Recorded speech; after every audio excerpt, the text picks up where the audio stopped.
Es un gusto, un privilegio estar con ustedes. Un tema súper desafiante, ¿no? Es decir, yo creo que la misión es uno de esos temas donde siempre estamos reflexionando y combatiendo. Y un poco por algunas de las cosas que compartir en esta mañana con ustedes. Porque la misión es aquello que, bueno, que vincula nuestra fe con el mundo, ¿no? Con el mundo, con el diario vivir, con las experiencias más cotidianas y los cambios sociales y la cultura. Y entonces siempre nos estamos preguntando cómo hacer misión, ¿no? Ese es nuestro el gran desafío como iglesia y también cómo hacer misión como individuos, como personas, como creyentes. Si bien sabemos que la misión tiene algunos elementos que no cambian, digamos, ¿no? Tenemos que compartir el Evangelio, tenemos que vivir el Evangelio y compartir el mensaje con las personas que nos rodean y con la sociedad, etc. Bueno, los contextos cambia, pues de hecho, ¿quién iba a pensar que íbamos a estar teniendo otra clase por Zoom hace un año atrás, ¿no? Aparte, hace un año atrás, ¿quién sabía de todos nosotros que existía Zoom? ¿O existía Zoom el año pasado? Bueno, entonces digo, acá hay una cuestión bien clara de que, bueno, estamos en un mundo de cambios, de vorágine, digamos. Así que, bueno, yo lo que les quiero proponer en esta mañana es que leamos un texto y vamos a guiarnos con ese texto para pensar algunas cosas. Por ahí no es el texto que más habitualmente vamos a buscar en el Nuevo Testamento cuando vamos a hablar de misión, pero me parece un texto que dice un montón de cosas así, de fondo, digamos, ¿no? De esas cosas que no cambian, y después vamos a tratar de pensar, de cruzarlo, esas cosas que dice con nuestros desafíos misionales hoy en el diálogo.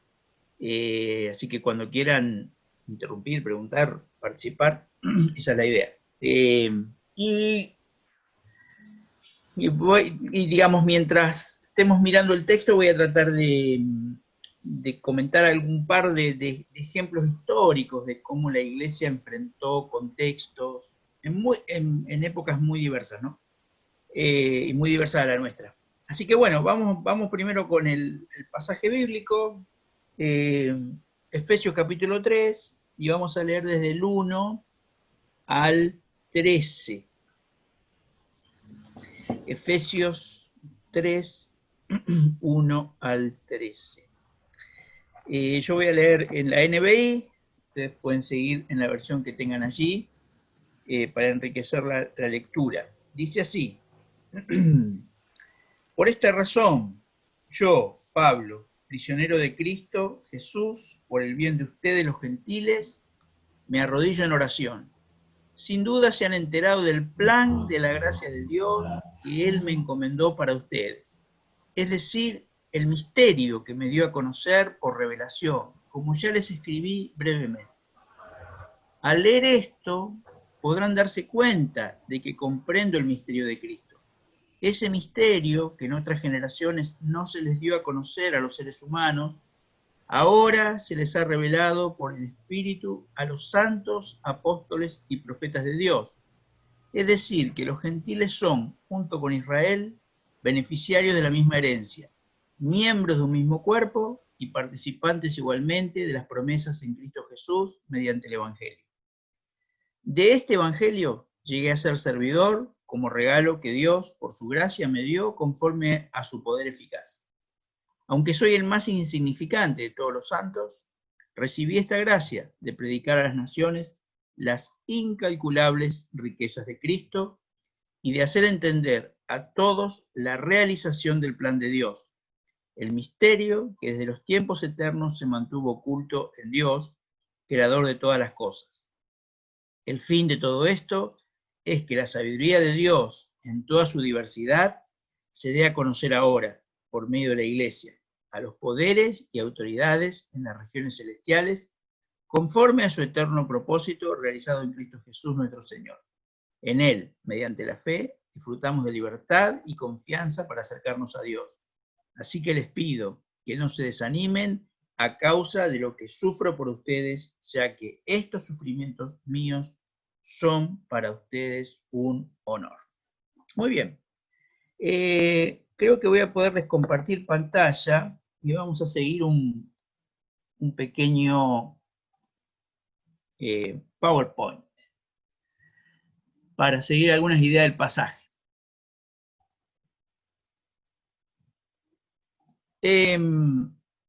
Vamos a pensar la iglesia y la misión a partir de este texto, ¿no es cierto? ¿Qué es iglesia y misión?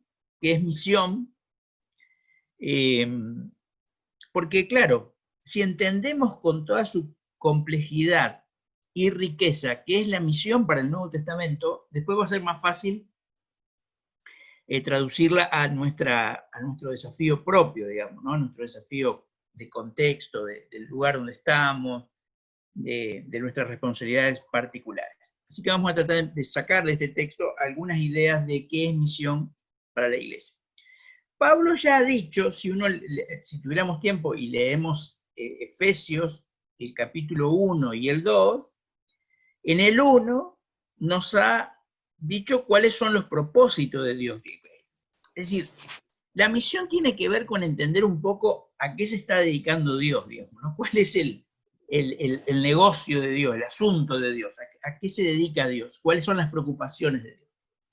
Y bueno, en el capítulo 1, en el fondo, Dios lo que se propone es reunir todas las cosas en Cristo, ¿no? Es decir, esa es la gran meta de la acción divina. Dios se ha revelado y ha querido reunir todas las cosas en Cristo. En algún momento, todo el cosmos va a tener una armonía absoluta. El mundo, este mundo, y si hay otros mundos habitados, y lo que haya en el cosmos, todo va a estar en una armonía completa con la persona de Cristo. Va a ser un momento, obviamente, maravilloso, digamos, ¿no es cierto? Pero pensando más cerca nuestro, digamos, más cerca de nuestra existencia, de lo humano, el segundo propósito que tiene Dios es crear una nueva humanidad. A partir de Cristo, el nuevo Adán, ¿no es cierto?, de Jesús, el nuevo Adán, crear una nueva humanidad. Bueno, en el capítulo 2 nos explica esta cuestión de que esa nueva humanidad parte de la justificación por la fe, el perdón de los pecados, la reconciliación con Dios, etc. Y entonces ahora en el 3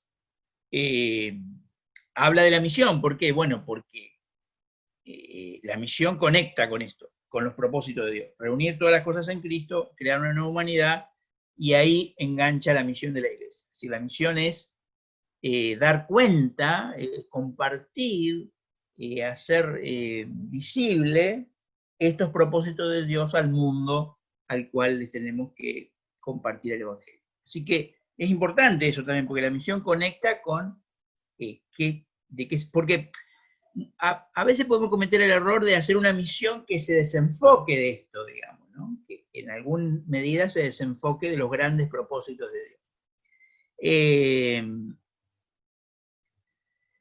Primera cosa que dice Pablo acá en Efesios 3, es que la misión es la participación en el misterio de Cristo, ¿no? Fíjense ahí los versículos 4 al 6, dice: al leer esto podrán darse cuenta de que comprendo el misterio de Cristo, este misterio que en otras generaciones no se les dio a conocer a los seres humanos. Ahora se les ha revelado por el Espíritu a los santos apóstoles y profetas. Es decir, que los gentiles son, junto con Israel, beneficiarios de la misma herencia, miembros del mismo cuerpo y participantes igualmente de la promesa en Cristo Jesús mediante el Evangelio. O sea, Pablo lo que dice es, hacer misión es comprender el misterio de Cristo. Esto es importante decirlo, digamos, porque no siempre la iglesia comprendió el misterio de Cristo. O sea, la iglesia universal, digo, ¿no? Y no todo el tiempo lo comprende. ¿Qué es el misterio de Cristo? Bueno, es esta idea que tiene Dios de reunir todas las cosas en Cristo y hacer ejecutar, realizar la redención, la salvación, en la persona de Cristo y a través de la persona de Cristo. Y eso genera una fuerte acción de universalidad de Dios, digamos. Es decir, ¿qué es lo que le asombra a Pablo? Obviamente por su lugar de judío y de maestro de la ley, etcétera, por su herencia. A él lo que más lo impacta es que esto es para todos, ¿no? No es para un pueblo especial, no es para un pueblo elegido, ¿no? Es decir, que los gentiles son junto con Israel beneficiarios de la misma herencia, miembros del mismo cuerpo. Acá hay un evangelio extraordinariamente buena noticia, porque todos son llamados, y todos deben ser llamados, ¿no? Ese es el misterio. Ustedes saben que la palabra misterio es la palabra revelación, ¿no? Apocalipsis, apocalipto. Esto estaba oculto, esto no era algo que hubiéramos podido descubrir por nosotros mismos, y Dios ha querido revelarnos. O sea que acá aparece una idea de misión universal.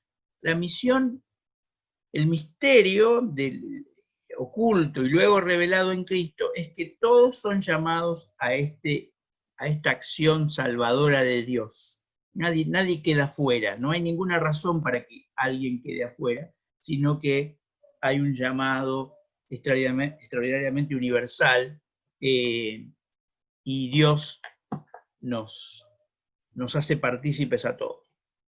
De manera que, de paso acá, un detalle, ¿no? Me parece interesante. La misión tiene que ser hecha a partir de una comprensión clara del Evangelio, profunda, ¿no? Cuando al Evangelio le metemos un montón de cosas que no son parte del Evangelio, que son parte por ahí de nuestra tradición, de nuestra herencia, de nuestra cultura, bueno, estamos borroneando un poco el misterio de Cristo. El misterio de Cristo es el deseo intenso de Dios de reunir todo en Cristo, crear una nueva humanidad, salvarnos, hacerlos a todos partícipes de esta salvación. A veces ha sido la Iglesia la que ha achicado, reducido, recortado este misterio extraordinario al que hemos sido llamados, ¿no? Así que participamos de este plan cósmico de Dios, ¿no? Hay un plan de Dios que es cósmico, que se propone reunir todo en el Señor. Dice Vincent Taylor, Cristo no nos salva aparte de la fe no nos restaura aparte de Cristo, Él se hizo uno con nosotros tenemos que hacernos uno con Él. Sin la afirmación de este doble proceso de autoidentificación y de los resultados que le siguen, no hay una exposición completa del Evangelio. El Evangelio no es simplemente, bueno, vamos a contarle las 3 verdades espirituales o las 5, como las querramos dividir, la persona tomará una decisión X religiosa y eso es el Evangelio. El Evangelio es ese proceso extraordinario de identificación con Cristo, en el que Cristo llega a ser todo para todos, ¿cierto? Y los efectos de ese vínculo con Cristo se hacen evidentes. Hay algo que pasa en la vida de las personas y luego pasa también en la sociedad, en la cultura, ¿no?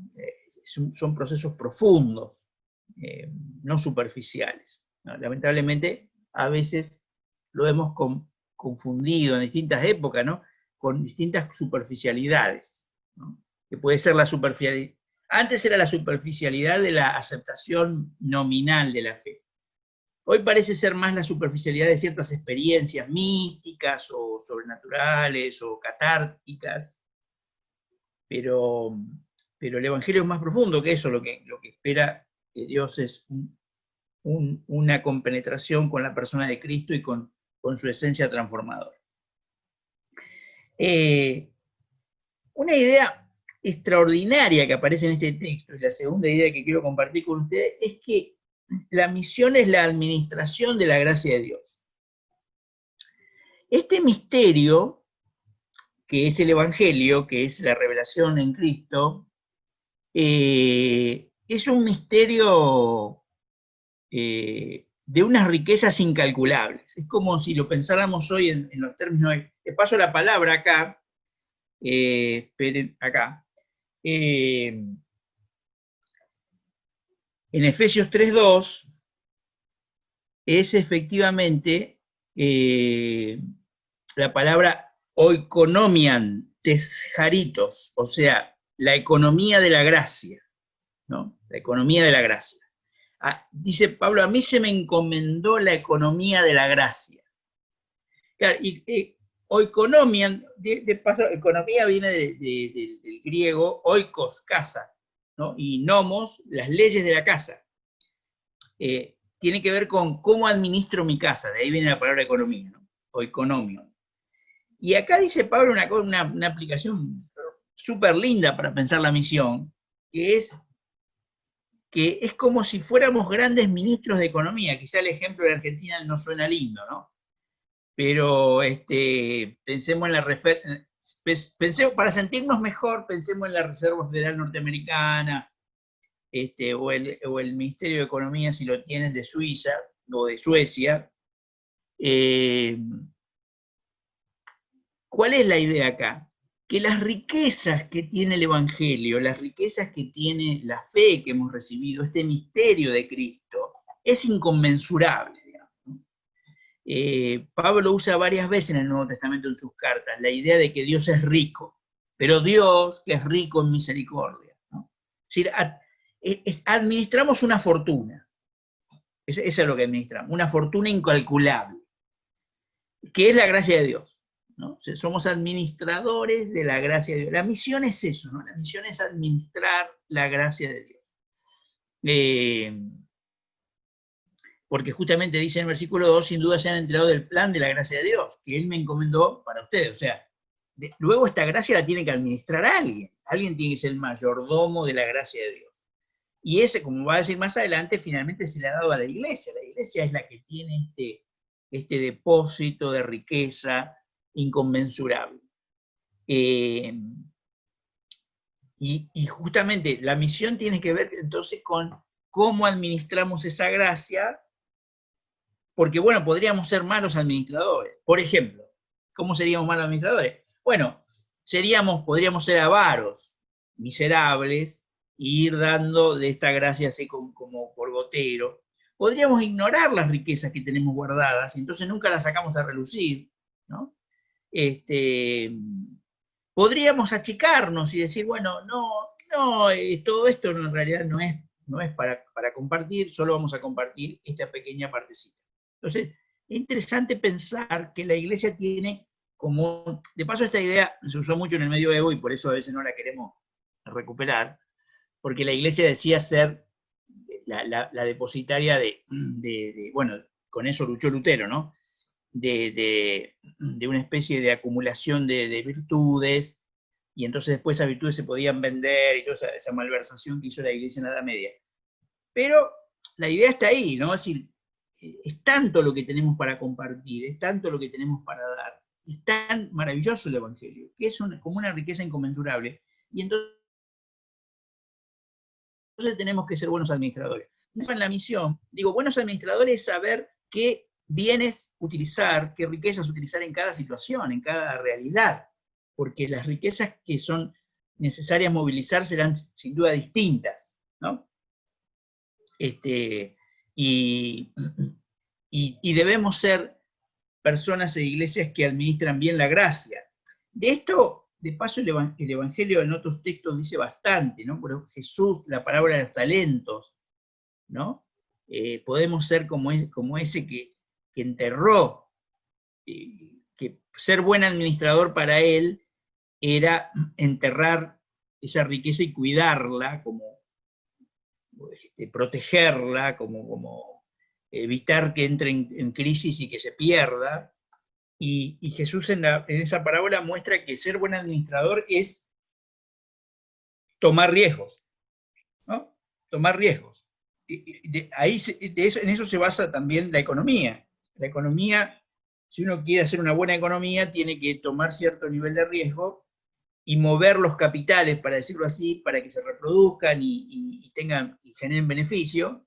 Y acá sería algo parecido, ¿no? La gracia implica, ser administrador de la gracia implica tomar riesgos como iglesia. A veces a mí me llama la atención como iglesia, y bueno, acá hablo de mi iglesia local, cómo nos cuesta tomar decisiones de misión porque tenemos miedo o de fallar o de equivocarnos o de fracasar. Bueno, pero eso es el buen administrador. El buen administrador invierte, puede ganar, puede perder, si ha hecho buenos cálculos, como Jesús, otro ejemplo que usa, ¿no? Cuando el que va a construir la torre, bueno, primero un buen plan, buenos cálculos, pero después me voy a poner a construir la torre, es decir, no. Y a veces tenemos un poquito de miedo de poner a jugar los capitales del reino. Acá Pablo nos alienta. Y yo les quería ir a un momento histórico dramático de la Iglesia, en plena Edad Media. La Edad Media, bueno, hoy tenemos muchas películas y series que nos permiten entender un poquito mejor cómo fue la Edad Media. La Edad Media fue una época muy dura para las personas, muy, muy trágica, una terrible desigualdad social, mucha violencia, y sobre todo para el siglo XI, XII, XIII, una pobreza dramática, digamos, ¿no? Tenemos que pensar que el 80 quizás por ciento de la población era pobre, tenía necesidades dramáticas de lo básico, llevarse un mendrugo de pan a la boca. Y ahí surgieron una serie de predicadores, de los cuales quizás estos dos son los más famosos. Pedro Baldo, porque los protestantes lo hemos rescatado mucho, lo consideramos un antecedente de Lutero, de Calvino, predicador popular, y San Francisco, o Francisco, digamos, el pequeño de Asís, porque bueno, ha sido una especie de figura extraordinaria de la historia de la fe cristiana, digamos, ¿no? Quizá Pedro Baldo menos conocido, menos famoso, pero estos predicadores, voy a proponerles en esta mañana que representan a un grupo mucho mayor, ustedes créanme, porque no tenemos tiempo de desarrollarlos con detalle. Hubo cientos y miles de predicadores que salieron a la calle a predicar. En ese momento la Iglesia tenía una idea bastante descabellada, que de paso conservó por muchos siglos, y era que la predicación debía hacerse adentro de los templos, ¿cierto? Es decir, y acá hay otra cosa interesante de la misión, ¿no? Muchas veces la Iglesia ha empobrecido su misión porque se ha autoimpuesto reglas que no están escritas en ningún lado, digamos, ¿no? Pero por alguna razón se empiezan a desarrollar en la Iglesia como tradiciones, se hacen media dogmáticas y a veces media sagradas, ¿no? No sé. A ustedes se les pueden ocurrir algunas que tenemos nosotros también, porque las tenemos, ¿no? No me voy a meter en líos mencionando algunas, pero digamos, cada uno puede pensar. Esas reglas que desarrollamos decimos, che, pero para esto realmente tiene un fundamento bíblico, o lo inventamos nosotros en el correr del tiempo, que, a ver, puede haber inventos válidos y a veces están fundamentados en alguna situación, etcétera, ¿no? Pero bueno, ahí la Iglesia tenía una idea media rígida de que había que predicar en el templo, en los templos, las cosas de Dios, en la casa de Dios. Y en las casas ni hablar, estaba prohibido hacer reunión en las casas, y estaba prohibido predicar al aire libre, o en las calles. Eso hacía que solo la buena parte de la sociedad acomodada, los nobles y los burgueses, los primeros burgueses que empezaban a aparecer, iban a la iglesia, los pobres se arremolinaban afuera en la calle, muy pocas veces entraban a los templos, se arremolinaban afuera a pedir, ¿cierto? A mendigar. Y el evangelio terminó siendo para una élite. Encima, claro, ya para esa época se predicaba en latín, nadie, o sea, salvo los nobles que habían tenido la oportunidad de aprender latín, podían entrar en la iglesia y encima entender. Los pobres, ¿para qué iban a entrar si no entendían nada? ¿No? Porque hablaban el vulgar, ¿no? Los idiomas vulgares de cada región. Y entonces aparecen estos predicadores que hacen dos cosas realmente rejugadas. En primer lugar, se van a vivir con los pobres, ¿no? Tanto Pedro Baldo, pero, a ver, los tomo solo como ejemplo, ¿no? Tanto Pedro Baldo como Francisco, que eran personas de la clase que hoy llamaríamos media, ¿cierto? En esa época había muy poca clase media, pero pongamos algo parecido a una clase media, San Francisco era hijo de un vendedor de telas, Pedro Baldo era hijo de un agricultor con un pedazo de tierra. Abandonaron todo lo que tenían. Vendieron sus bienes y los regalaron y los dieron a los pobres, se fueron a vivir con los pobres y se fueron a predicar a la calle. Obviamente los persiguieron, las autoridades, los hostigaron. Cada uno tuvo un desarrollo, en el caso de Pedro Baldo y de San Francisco, un desarrollo distinto, digamos. San Francisco terminó formando una orden, medio porque lo obligaron, porque él lo que menos quería, ya había órdenes, él crea las órdenes mendicantes, pero el franciscanismo, digamos, ¿no? Los franciscanos, pero no era lo que él quería, es decir, como que terminó generando una orden porque la presión era, si vos querés predicar y estar con los pobres y ayudar en las calles, vas a tener que meterte en esta forma. El movimiento de Pedro Baldo fue más clandestino, y los valdenses fueron perseguidos por siglos, hasta que llega la Reforma y logran de alguna manera cobijarse en países que adoptan la Reforma protestante. Pero una cosa que me llama la atención de estos movimientos es cómo entendieron mejor que la iglesia de su tiempo esto del misterio de Cristo, que el Evangelio era para todos y que debían ser buenos administradores de la gracia, y que la iglesia de su tiempo no estaba administrando bien la gracia de Dios, y se jugaron a un precio altísimo, ¿no es cierto? Generaron comunidades populares, se juntaron con la gente que peor la estaba pasando, hicieron un cambio dramático. Estos movimientos, tanto los valdenses, el franciscanismo y otros movimientos de la época, llegaron a cobijar y arropar y llevar el Evangelio a millones, ¿cierto? En el término de un siglo, un poco menos quizás, los pobres de Europa encontraron Evangelio. De paso, a veces lo ignoramos porque le ponemos tantas fichas a Lutero. Francisco y Baldo fueron predicadores en idioma vulgar y leyeron el Evangelio en los idiomas vulgares y trataron de compartir el Evangelio con el pueblo en el idioma que el pueblo hablaba, ¿no? Así que es interesante cómo a veces para hacer misión hay que romper lo establecido, hay que moverse un poco de las tradiciones, de las formas, a veces de las formas sacralizadas, que la iglesia es sacralizante a veces, ¿no? Sacraliza cosas que no están haciendo todo el bien que podrían, y por eso yo lo relacionaba con esto de ser buenos administradores. Baldo, Francisco y otros descubrieron que había mucha más riqueza para compartir con más gente, y lo hicieron. El tercer elemento que quiero marcar acá es que la misión consiste en la construcción de una comunidad de vida, la iglesia.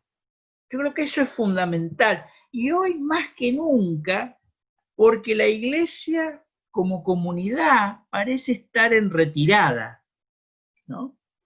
Y está más presente la iglesia como otras cosas, la iglesia como evento, ¿no es cierto? La iglesia como espectáculo, la iglesia como lugar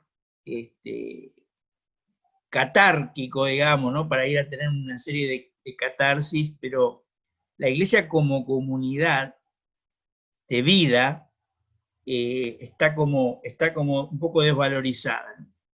O la iglesia también hoy en día como poder, estamos como recuperando ese lugar, ¿no? Bueno, tendríamos que ocupar un lugar social y en la política, no digo que no, pero digo, me parece que estamos como buscando otros caminos, pero que está bien, digamos, ¿no? Pero la cuestión sería esta: no perdamos de vista que la iglesia nació como comunidad de vida. Fíjense que dice en el versículo 6, Pablo dice: es decir, que los gentiles son junto con Israel beneficiarios de la misma herencia, miembros de un mismo cuerpo y participantes igualmente de la promesa de Cristo Jesús mediante el Evangelio. Y más adelante va a decir, porque él, vieron que dice, bueno, a mí este misterio me lo dio Dios, Dios me dio este misterio para que yo lo comparta. Pero más adelante va a decir que el misterio en realidad se le dio a la iglesia, ¿no? Fíjense versículo 10. El fin de todo esto es que la sabiduría de Dios en toda su diversidad se da a conocer ahora por medio de la iglesia. A los poderes y autoridades en las regiones celestiales conforme a su eterno propósito realizado en Cristo Jesús nuestro Señor. Es decir que la iglesia es la depositaria de toda esta riqueza para que la iglesia como comunidad de vida la comparta con otros. Y yo creo que una misión bien encuadrada en el Nuevo Testamento arranca por la construcción de una comunidad, de comunidades de fe sólidas, fuertes. La misión, si bien la misión es para afuera, obviamente por definición, la misión es para los que no son del pueblo, la misión la hace la iglesia para otros, pero parte de una comunidad muy, muy sólida en que es comunidad de vida. Si vamos a quemar la iglesia para hacer la misión, no vamos a hacer la misión, ¿no? A veces está esta idea de que hay que hacer lo que sea para hacer la misión, y a veces lo que sea es hacer bolsa a la iglesia, digamos, ¿no? Entonces, ¿quién va a hacer la misión? Si la misión la tiene que hacer la iglesia y una comunidad de vida, ¿no? Entonces me parece muy importante lo que dice acá Pablo. La iglesia es depositaria y por lo tanto administradora de la riqueza del evangelio y de este misterio. Y acá me voy a otra experiencia histórica, brevemente, ¿no es cierto? El metodismo inglés en el siglo XVIII. El siglo XVIII inglés fue un siglo bravísimo porque se produjo la primera revolución industrial. Hablando de transformación, este ejemplo nos queda más cerca porque entendemos lo que es la transformación de la revolución industrial, porque nosotros estamos como en la cuarta, quinta ola de este proceso. Esta es una foto de una fábrica, allá a fines del siglo XVIII, principio del XIX. Como ven, son todos niños, los obreros. En las hilanderías contrataban sobre todo niños y mujeres.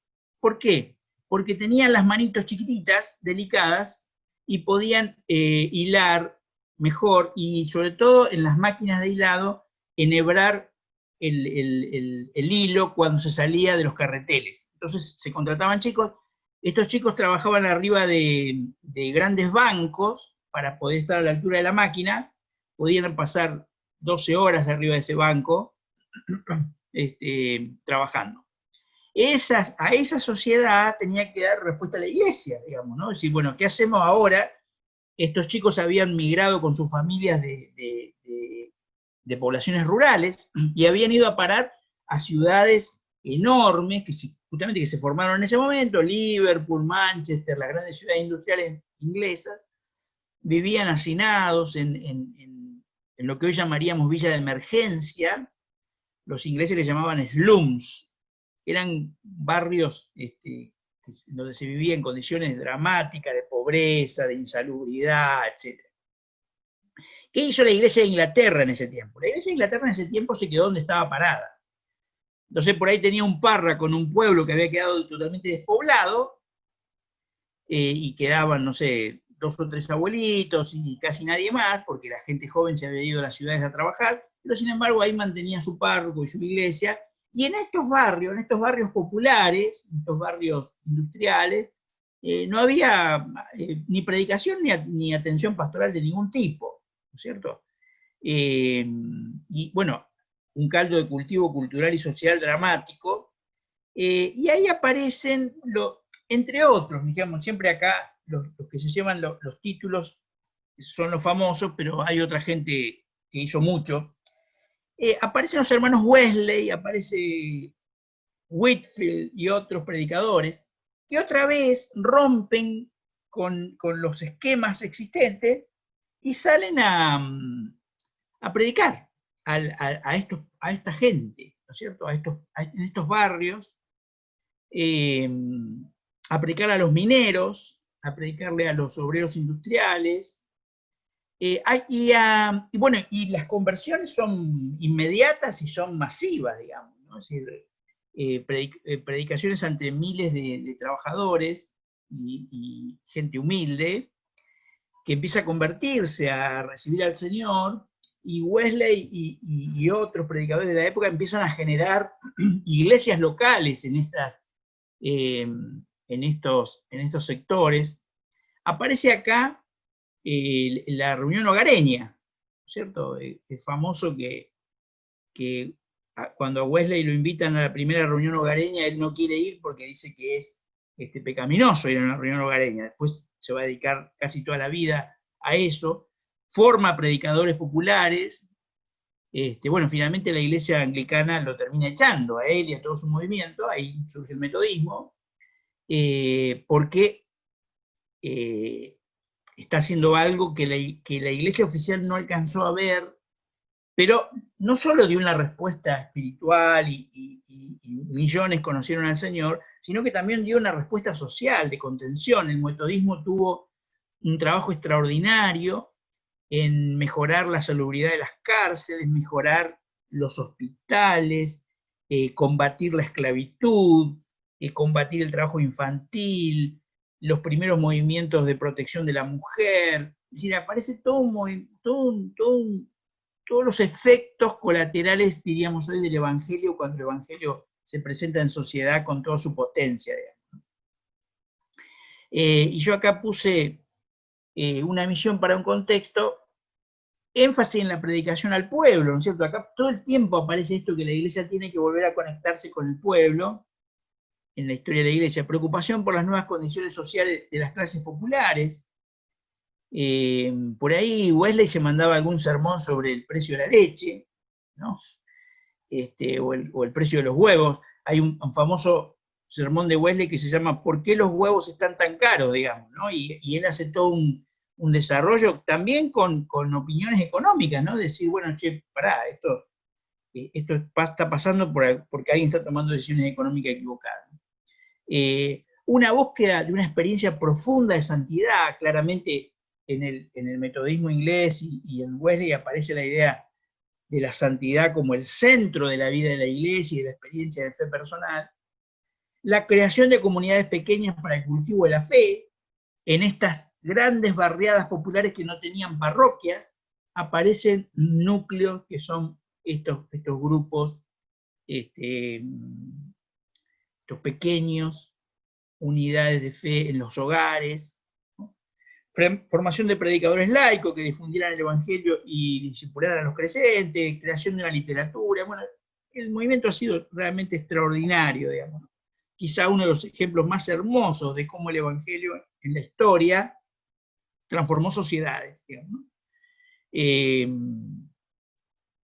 bueno, teniendo como eje que la iglesia es la depositaria de esta tremenda riqueza que es el Evangelio. Y eso nos lleva bueno, acá les puse un texto de René Padilla que ha trabajado y pensado tanto la misión en América Latina, ¿no? Dice, la pertenencia al cuerpo de Cristo no es asunto de gusto, sino de incorporación a la nueva humanidad bajo la soberanía de Jesucristo. Hemos perdido un poco esto, ¿no? Como si participar de la iglesia fuera como ir al supermercado o no sé, o a qué club me sumo, tiene mejor clase de natación, aquel club ofrece gratis, no sé, los desayunos los domingos, no sé, se me ocurren cosas así. Digo, tenemos que volver a enseñar que participar de la iglesia es incorporarnos a la nueva humanidad, ¿no? Y bajo la soberanía de Jesucristo. Guste o no guste, el mismo acto por el cual la persona es reconciliada con Dios, simultáneamente la introduce en la comunidad, donde la gente encuentra su identidad en la identificación con Jesucristo, no en su raza, cultura, clase social o sexo, y consecuentemente experimenta una reconciliación mutua. El agente de la unidad es Cristo Jesús y el principio de la unión es el Evangelio, ¿no? Esta es la base de la... Si entendemos mal la iglesia, no vamos a entender nunca bien la misión. La misión surge de esta idea de iglesia, ¿no? Y me gusta una frase de Jean Vanier, sobre todo para estos tiempos justamente del gusto de cada uno, y a veces del egocentrismo o el hedonismo llevado a la iglesia. Dice Jean Vanier, nos unimos a una iglesia para ser felices, nos quedamos para ser felices a los demás, ¿no? Sí, qué importante, ¿no? Cuando se produce ese proceso de discipulado y uno comprende que hay una misión, hemos sido llamados a una misión que es construir una nueva humanidad, y entonces nos quedamos en la iglesia porque queremos hacer felices a los demás, queremos ser misión nosotros, queremos hacer misión adentro de la iglesia y afuera de la iglesia. Y por último, así después nos queda un ratito para charlar, la misión es la comunicación de la incalculable riqueza de Dios. Y acá hay una palabra que me gusta mucho, la vamos a usar. Yo sé que esto de los multicolor hoy nos pone nerviosos porque hay grupos con los que no tenemos comunión, y sobre todo comunidad de ideas, que usan mucho el multicolor. Pero lo quiero usar porque acá no perdamos una palabra bíblica muy hermosa que usa Pablo acá. Fíjense lo que dice el versículo 8 al 10. De lo que estábamos leyendo, Efesios 3, dice: aunque soy el más insignificante de todos los santos, recibí esta gracia de predicar a las naciones las incalculables riquezas de Cristo y de hacer entender a todos la realización del plan de Dios, el misterio que desde los tiempos eternos se mantuvo oculto en Dios, creador de todas las cosas. Ahí la palabra incalculables, o que NBI traduce incalculables, en realidad es esta palabra, polupoikilos, multiforme, multicolor, esa es la palabra, ¿no? Multicolor. La gracia que se nos ha encomendado para la misión es multiforme, multicolor. ¿Qué quiere decir polupoikilos en el original? Infinito, hecho con muchos colores, diversas formas y manifestaciones, multitud de expresiones, ultra diverso. Ese es el sentido de la palabra. O sea que fíjense qué cosa tremenda, porque lo que hemos recibido para la misión es algo que está lleno de riqueza. No lo vamos a poder agotar nunca. No vamos a poder agotar nunca todo lo que hemos recibido como depósito de Dios para la iglesia, para hacer la misión. Entonces, la forma con la que vamos a hacer la misión, los tipos de misión, las personas a las que vamos a alcanzar, el matiz que va a alcanzar el Evangelio en esas manifestaciones no va a tener límite, digamos, no puede tener límite. Cuando nuestra misión, digo, y acá pienso en mí y en mi comunidad local, cuando nuestra misión se vuelve monocromática, para usar la contraposición, cuando nuestra misión se vuelve monocromática, es porque nosotros volvimos al blanco y negro, porque en realidad la misión de Dios es multicolor, ¿no? Y podemos hacer, no podemos agotar la paleta de colores, ¿no? Entonces yo ponía acá, no hagamos misión en blanco y negro si la gracia de Dios es multicolor, ¿no? Hemos recibido una riqueza incalculable para la misión. ¿Cuál es el límite? El límite es nuestra imaginación, lo que podamos imaginar que podemos ofrendarle a Dios a nivel de servicio a Él para compartir el Evangelio y mostrar las incalculables riquezas de Cristo a la humanidad doliente que nos rodea. Y una última cosa que quería plantear, acá voy a dejar de compartir porque ya no hace falta. Es interesante cuando uno mira la historia de la iglesia que los contextos cambian. Yo no creo en eso, obviamente que en un sentido sí, ¿no? Siempre el problema es el pecado y la lejanía de Dios.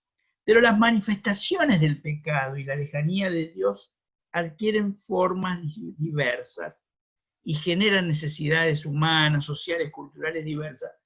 Y la iglesia tiene que poder en cada época traducir, entender, me parece, y traducir el Evangelio a esas realidades. Que inclusive hoy, también digo, yo estoy acá en Escobar con Urbano Bonaerense, o flamante con Urbano Bonaerense, y ustedes están en Leandro en Alem Misiones.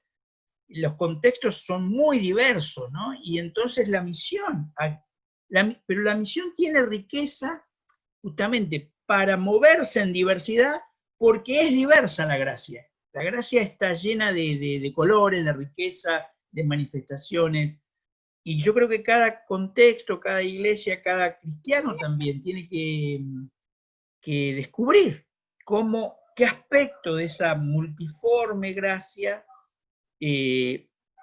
puede ser eficaz, puede ser pertinente, puede ser sanadora al contexto específico que le toca, ¿no? Muy bien. Voy a dejar acá lo que es presentación en sí mismo para que vos nos guíes.